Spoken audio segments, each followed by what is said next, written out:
Today is quite a special day for us in Irasburg. June 2nd, it's Howard Mosher's birthday.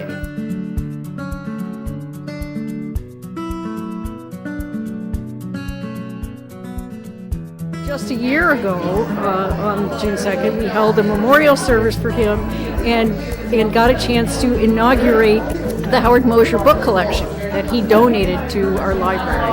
He was a member of the Board of Trustees for many, many years, and just a beloved neighbor and citizen. Hi, Tanya from Newport Dispatch, and I'm here with Mrs. Mosher, Howard Mosher's wife, and the legacy's living on. It is.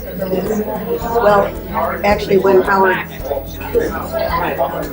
was dying, I promised him that I would try to get this book off to a good start, and so I sort of think of him. We went to high school together, first of all, and then we went to college together, and then we got married and we moved to Vermont that same day to Orleans, and that was in 1964.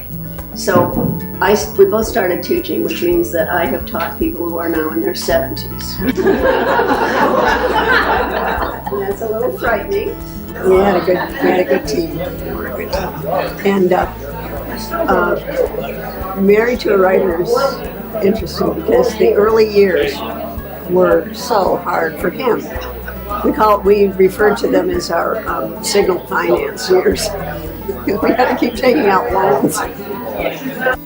One year, Chris and I invited you and your family to one of our Christmas parties, and you said, "Oh, thank you very much, but I don't know if we'll be able to make it. Howard is in his hunker down phase."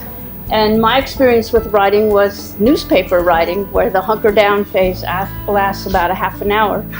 And I said, "Well, how long is that?" And you said, "Oh, maybe 4 months." Yes.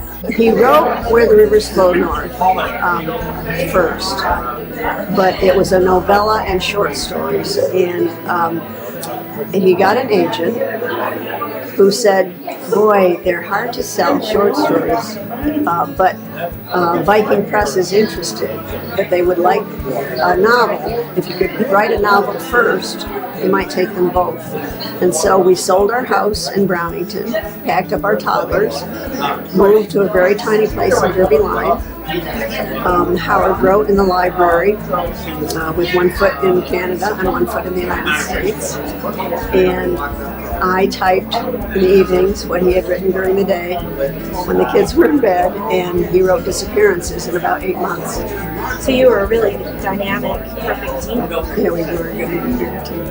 And they took both the books, and we were just thrilled.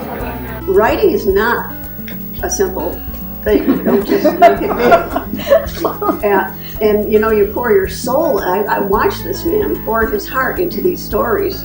And we had a long driveway, and he would always put them in a manila envelope. And when they came back, they were in the manila envelope. And I'd look down and I'd see this thing in the mailbox sticking out and think, "Oh, please God, let it be an ad," but no.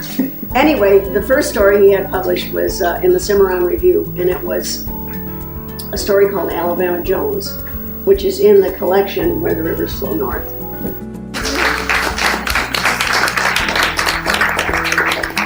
Okay, waiting so long.